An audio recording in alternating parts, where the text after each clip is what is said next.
Hello，歡迎大家收睇金金貓模型。今集分享嘅玩具就係眼前嘅元祖 SD 系列月姬甲神阿爾泰亞。如果大家有收睇我啱啱製作好嘅 SD 高達外傳第4篇《姬甲神傳說故事最新介紹》，應該都知道呢部阿爾泰亞係一部幻之機體。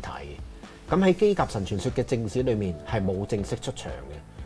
大家由細到大一直見到嘅形態就係影姬甲神混沌蓋亞。事隔30幾年，Bandai 終於將呢一部姬甲神同94號嘅超姬甲神一齊重現喺元祖 SD 裏面啦。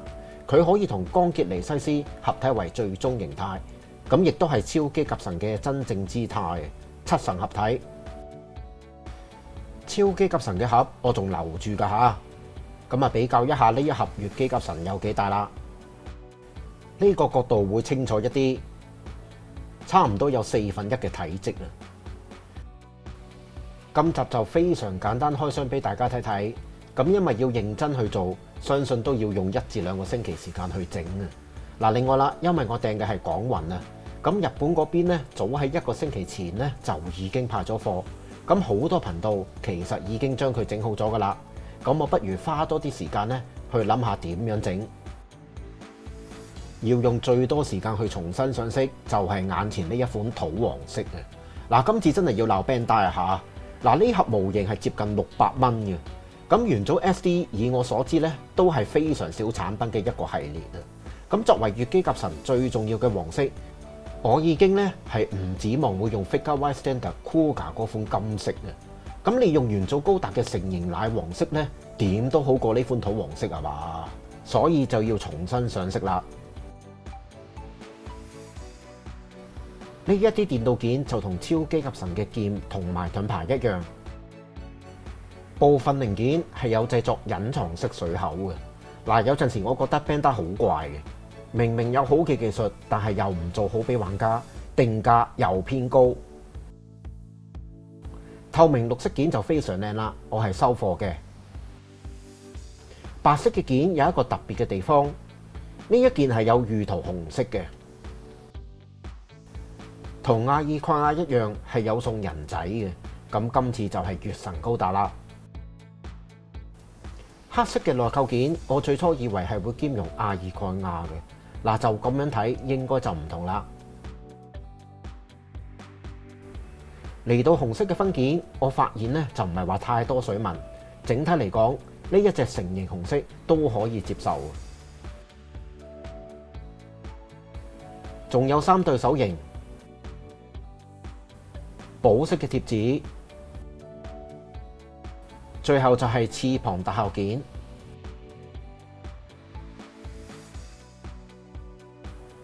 說明書嘅合體方法，嗱就咁樣睇咧就唔係話好難嘅。不過我最擔心上完金色喺砌同埋變形嘅過程當中，會唔會話刮漆呢？咁呢一方面各位要留意啦。今集嘅簡單開箱就嚟到呢度啦。咁啊，自己知自己事啦。我就唔想咧，成日都喺自己嘅啲片嗰度咧散播負能量啊！嗱，不如趁有時間咁同收睇影片中嘅你討論一下。嗱，我想知道有幾多朋友係因為收睇本人製作嘅 SD 高達外傳系列而認識呢一個頻道嘅呢？嗱，咁我計翻第一集製作嘅騎士高達，差唔多已經1年啦。收看率究竟高唔高？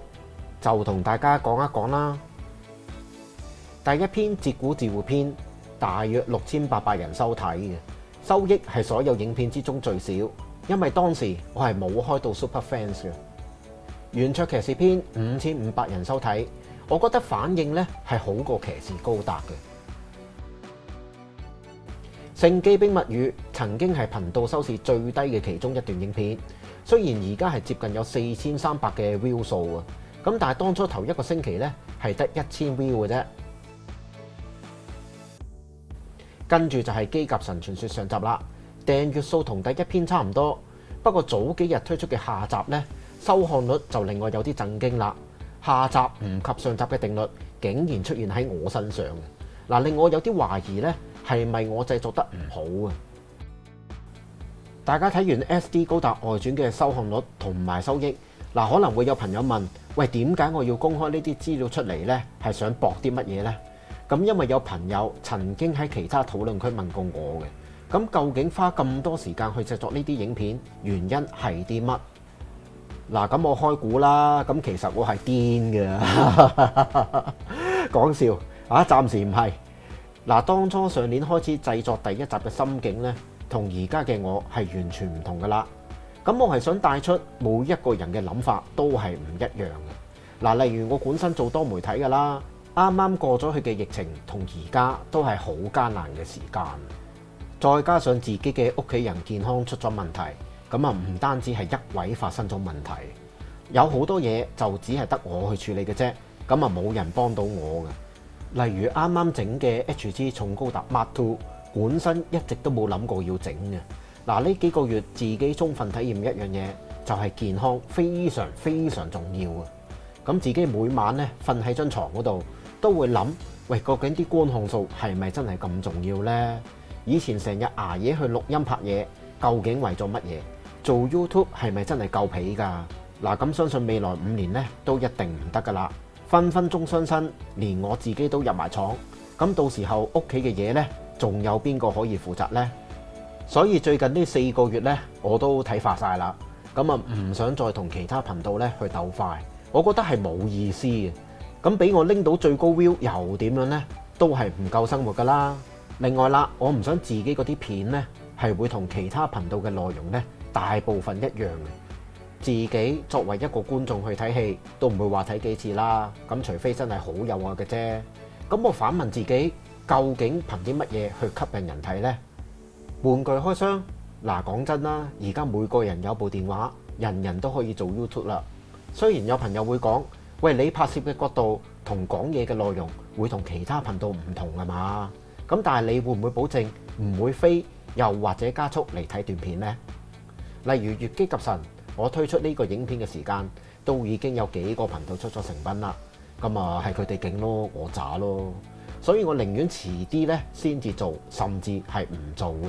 至於製作呢啲簡單嘅動畫故事介紹影片，暫時我覺得係未有其他人會願意花咁多時間去製作嘅。嗱，當然我唔排除後有來者，甚至已經計劃緊。不過製作呢啲影片同埋拍攝模型成品玩具係唔同嘅。真係要花好多時間同埋精神。首先啊，就要資料搜集啦、作稿同埋錄音。嗱，呢一部分都差唔多用咗2個星期㗎啦。跟住就係幫啲人物退背景，開始製作 animation， 加埋埋，起碼都要1個月嘅。圓桌騎士同埋聖機兵物語，我係租錄音室去錄音啊。嗱，如果有朋友幾年前問我會唔會話製作呢啲唔計成本，又唔知道有冇人睇嘅片，咁我可以好肯定答不會嘅。嗱，因為我本身嘅職業經驗講俾我聽，要用好多時間去整嘅。嗱，當然我知道有行家製作嘅速度係會快過我嘅，只係佢哋願唔願意整嘅啫。嗱，嚟到呢一刻，我可以好肯定講俾大家聽。嗱，雖然收益對比我付出嘅時間同埋精神就一定唔成正比噶啦，但係我知道自己嘅製作係有朋友去識得欣賞嘅，就唔係話同其他人製作嘅內容一樣咯。起碼有自己嘅特色，所以喺我有生之年都會繼續製作其他 SD 高達嘅故事介紹嘅。只要你願意俾 like 同埋分享，就係對本人嘅支持啦。嗱，可能有朋友會話我戇居㗎吓。嗱，咁我建議呢啲朋友呢，可以考慮去收睇其他頻道，就唔使再收睇我呢一個唔能夠緊貼市況嘅中佬啊。最後啦，再想問一問大家，會想睇《聖龍物語》啊，定係 SD 戰國傳嘅武者七人眾篇呢？嗱，我係未揾資料嘅，《三國傳》就更加唔使提，因為我唔熟啊。或者要放到最後。咁啊，各位不妨留言講下你嘅諗法啦。咁啊，千祈就唔好講我全都要，冇呢一樣嘢嘅。再提提大家，我係唔保證今年會再有時間去製作 SD 高達故事系列嘅。咁頭先都講咗自己本身嘅問題，咁另外亦都想做下其他事嘅。咁例如幫朋友清山積啦。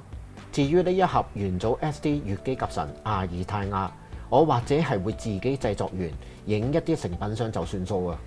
咁希望大家唔好介意啦，係未必有下一集嘅。咁亦都再次呼籲啦，如果你係中意騎士高達系列嘅朋友，想了解下騎士世界頭4篇嘅古仔，咁啊歡迎收睇本頻道製作嘅 SD 高達外傳系列嘅。嗱，而家係有5集，記得俾 like 同埋留言講下你嘅感受，最重要係分享俾有興趣嘅朋友收睇。未訂閱嘅師兄，希望你會訂閱啦。好，下集再見。